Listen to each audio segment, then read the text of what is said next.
Today I'm going to show you how to weld these two stainless steel pipes quickly.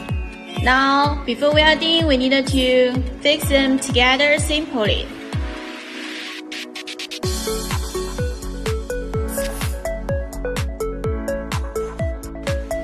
Today I will use this XD18 welding machine to weld it. Now, before welding, we need to align the tungsten needle.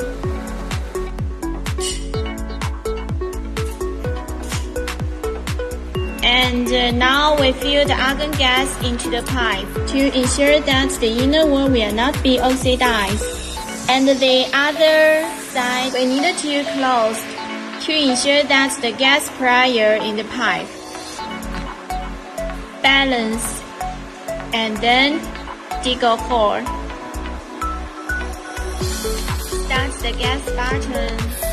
Here we enter the pipe diameter 45.3 mm and wasting curves 2 mm. And then you can directly generate only parametric welding. Okay, the welding is begun.